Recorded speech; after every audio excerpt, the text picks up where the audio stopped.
Hi guys, it's Cool Kid Devin, and today we're going to be baking a mug cake.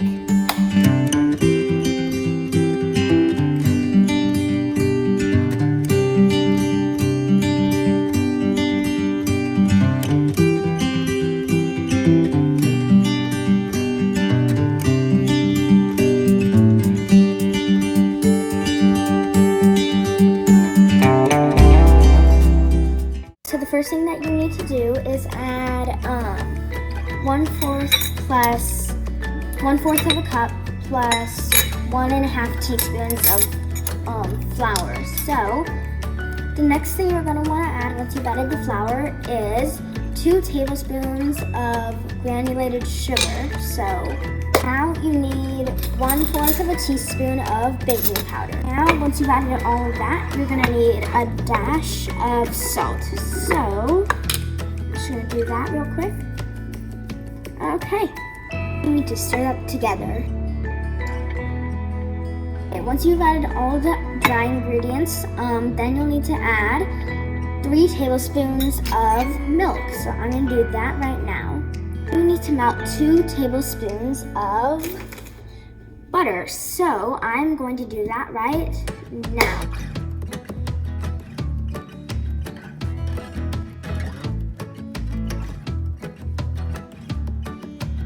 Next, you need to add some vanilla extract.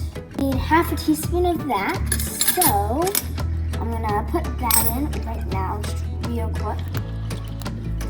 Okay, now you want to mix it together until it's smooth. And make sure to scrape the bottom of the mug so that you don't find any extra like flour or sugar or any of the dry ingredients just hanging around at the bottom waiting to be mixed.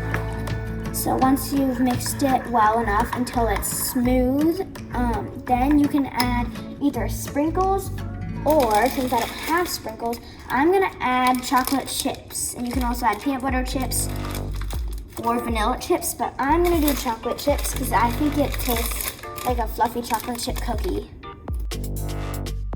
Once you've mixed those chocolate chips in, it'll look like this, and it's gonna look pretty good. So now you're gonna wanna microwave it for 70 seconds just to start out, and you're probably gonna need more than that depending on how strong your microwave is. But after 70 seconds, if you put a toothpick in and it still isn't like cooked, because cake guts come out, then you're gonna wanna keep adding 15 seconds until it is cooked. But since I know the strength of my microwave, I'm gonna microwave mine for 90 seconds. So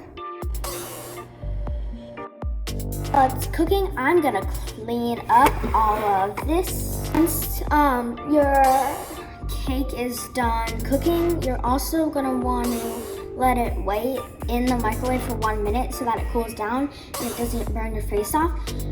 But also make sure to be careful when you're picking it up out of the oven, because even after 1 minute, it still may not be fully cooled. So here it is.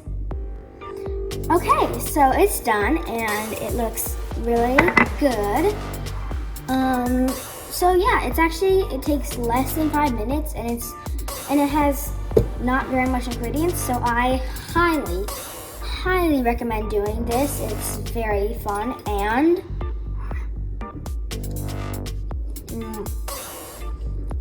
it tastes delicious. So I highly recommend this if you want something quick and easy, but it also makes you feel like you're a professional baker. So, hope you enjoyed this video. See you next time.